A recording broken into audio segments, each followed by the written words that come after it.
Mental health UK অতি সম্প্রতি জানাচ্ছে যে যুক্তরাজ্যে প্রতি 5 জনের মধ্যে একজন পর্যাপ্ত ঘুম থেকে বঞ্চিত হচ্ছে। আরও জানতে পারছি আমরা যে ভালো ঘুমের অভাব বিভিন্ন স্বাস্থ্য সমস্যা তৈরি করতে পারে, যেমন মাঝে মাঝে অসুস্থ হয়ে পড়া, যে কোনো সংক্রমণে বেশি সংবেদনশীল হয়ে পড়া এবং একই সাথে উদ্বেগ এবং বিষণ্ণতার শিকার হয়ে যাওয়া। যাই হোক, পান্ডায় লন্ডনের ঘুম বিশেষজ্ঞ ম্যাক্স কাস্টেনের মতে এমন কিছু খাবার আছে যেগুলো ভালো ঘুম আনতে আমাদের সহায়তা করতে পারে। এদের কি কি বৈশিষ্ট্য আছে? না, এরা হলো অ্যান্টি ইনফ্ল্যামেটরি, প্রদাহ বিরোধী। এদের মধ্যে যথেষ্ট পরিমাণে মেলাটোনিন এবং পটাশিয়াম রয়েছে এবং এই সব উপকারী পদার্থ কি করে না আমাদের শরীরে ঘুম আনতে সহায়তা করে। কাস্টেনের মতে ঘুমানোর আগে এই যে ফলগুলোর কথা আমরা বলবো, সেই ফলগুলোর মধ্যে একটি যদি আপনি নিয়মিত খেতে পারেন তাহলে আপনার ঘুমের ক্ষেত্রে একটা বিশাল পরিবর্তন আসতে বাধ্য। এবার আমরা ফলগুলির নাম বলছি। তা ফলগুলির নাম বলার আগে এটা বলে নিই যে এই চ্যানেলটি হেলদি ওরা স্বাস্থ্য বিষয়ক চ্যানেল। এই চ্যানেলটি যদি আপনাদের ভালো লাগে বা এই চ্যানেলে বলা বক্তব্য যদি আপনাদের মনোমত হয় তাহলে চ্যানেলটি লাইক করতে, শেয়ার করতে, সাবস্ক্রাইব করতে ভুলবেন না। এবং এখানে যে মতামতগুলি দেয়া হচ্ছে যিনি ভিডিও করছেন তার তরফ থেকে, সেই মতামতের উপযোগী বা বিরোধী কোনো মন্তব্য আপনাদের কাছে চাওয়া হচ্ছে, কেননা এগুলো ভিডিওর কোয়ালিটিকে আরও উন্নত করতে সহায়তা করবে। যাই হোক, এবার আমরা কাজের কথায় আসি। প্রথম ফলটি বলা হচ্ছে আনারস। আনারসে ব্রোমানিল আছে, যার অ্যান্টি ইনফ্লামেশনের বৈশিষ্ট্য থাকায় এটি পেশি শিথিল করতে পারে। এই ফলটি কি করবে, আপনি যদি শোয়ার আগে খান তাহলে আপনাকে হালকা ঘুমের মধ্যে নিয়ে যেতে সহায়তা করবে। এর পরবর্তী পর্যায়ে যে ফলটির কথা বলা হয়েছে সেটি হচ্ছে চেরি। চেরি, বিশেষ করে টেট চেরি, ঘুমের জন্য ভীষণ উপকারী। এর কারণ হলো এই ফল মেলাটোনিনের একটি প্রাকৃতিক উৎস। মেলাটোনিন এমন একটি হরমোন যা ঘুম জাগরণের চক্রকে নিয়ন্ত্রণ করে। ঘুম আসা এবং ঘুম থেকে ওঠা, এই দুটোকে ব্যালেন্স করে এই মেলাটোনিন। ক্রিস্টেনের মতে টেট চেরি, এমনকি টেট চেরি জুসও আপনি যদি খেতে পারেন তাহলে আপনার শরীরে মেলাটোনিনের মাত্রা বেড়ে যাবে, যা সম্ভাব্য গুণের গুণমান এবং সময়কালকে উন্নত করতে যথেষ্ট সহায়তা করবে। ক্রিস্টেনের মতে ঘুমানোর কয়েক ঘন্টা আগে কিছু টেট চেরি যদি খেয়ে নেওয়া যায় তাহলে একটা ভালো ঘুমের অনুভূতি তৈরি হয় এবং যা পরে আপনাকে গভীর ঘুমে প্রবেশ করতে সহায়তা করে। পরবর্তী পর্যায়ে যে ফলটির কথা বলবো সেটি হলো কলা।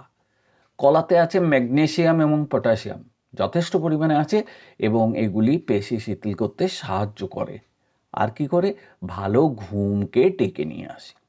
ক্রিস্টেন জানাচ্ছেন যে ম্যাগনেসিয়াম আছে এমন যে কোনো কিছু দেহকে শিথিল করতে পারে।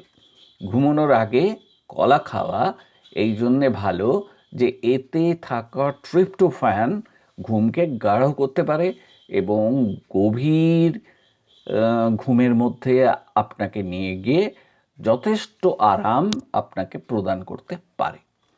ট্রিপ্টোফ্যান হলো একটি অ্যামিনো অ্যাসিড যা সেরাটোনিন তৈরিতে ওস্তাদ। শিথিল করতে পারে এবং মেজাজ নিয়ন্ত্রণ করা একটি নিউরোট্রান্সমিটার হলো সেরোটোনিন। পরবর্তী পর্যায়ের ফলটির নাম হচ্ছে কিউই। এগুলি ভারতবর্ষে পাওয়া যায় কিনা জানা নেই, তবে নিশ্চয়ই কোনো বড় বড় শহরে পাওয়া যায়। সেরোটোনিনের কথা বললে কিউইর কথা বলতেই হয়।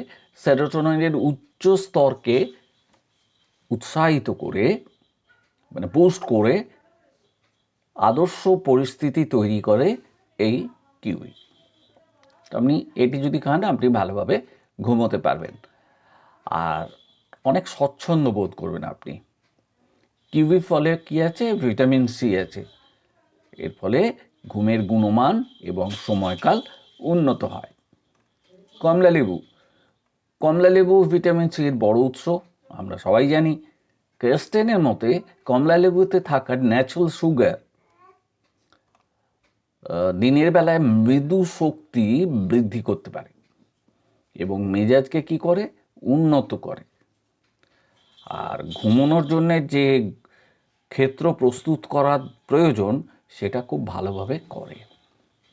তাই সময় পেলে বা সুযোগ পেলে একটা কমলা লেবু খেয়ে নেওয়া ভালো। হাতের কাছে যে ফলটি আমরা প্রায়শই সবাই পাই সেটা হলো পেঁপে। পেঁপে ভিটামিন সি এবং ই উভয় ভিটামিনেই ভরপুর। এছাড়া এতে কী আছে? ফোলেট এবং পটাশিয়াম পেশি শিথিল করতে পারে, আমরা আগেই শুনেছি।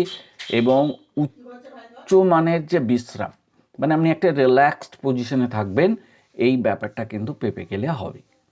পটাশিয়ামের মধ্যে যে পুষ্টিগুলি আছে সেটি রিল্যাক্সেশনে যথেষ্ট সহায়তা করে।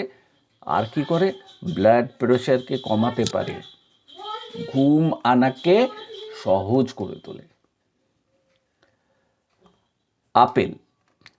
আপেলের কথা বলতেই হবে, কেননা আপেলের গুণমান অসাধারণ।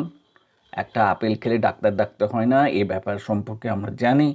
আপেলে ফাইবার আছে, প্রাকৃতিক শর্করা আছে, যা রক্তে শর্করার মাত্রা মানে ব্লাড সুগারের মাত্রাকে কি করে না স্থিতিশীল করে। রাত্রিবেলায় আমরা মাঝে মাঝে ঘুম থেকে উঠে পড়ি, তো এই যে জাগরণ এটা কি করতে পারে? এটা নিয়ন্ত্রণ করতে পারে। আর এর পাশাপাশি সাধারণ মেজাজ এবং সুস্থতাকে অনেক বেশি উন্নত করতে সহায়তা করে। এই গেল সব ব্যাপার স্যাপার ঘুমের জন্যে কাস্টাইনের মতামত। যেটা আমরা জেনেছি সেটাই আপনাদের জানালাম। তবে একটা ব্যাপার বলতেই হচ্ছে, আপনার ঘুমের সমস্যা যদি অব্যাহত থাকে, দিনের পর দিন যদি এই সমস্যা আপনার চলতেই থাকে, তাহলে আপনার কাছাকাছি কোনো নির্দিষ্ট ডাক্তারবাবুর কাছে আপনার অবশ্যই যাওয়া উচিত এবং তাঁর পরামর্শ নেওয়া উচিত। এই যে কথাগুলো বলা হলো, এগুলো কেবলমাত্র আপনার সহায়তার জন্যই বলা হয়েছে। কিন্তু পরিস্থিতি যদি ঘোরালো হয়, জটিল হয়, তাহলে কিন্তু আপনাকে ডাক্তারবাবুর কাছে যেতেই হবে। এই কথাটা কিন্তু মাথায় রাখতে হবে। সুতরাং আমার কথা আজকেই ফুরলো। আপনারা সবাই ভালো থাকবেন, সুস্থ থাকবেন এবং আমার ভিডিওকে দেখবেন।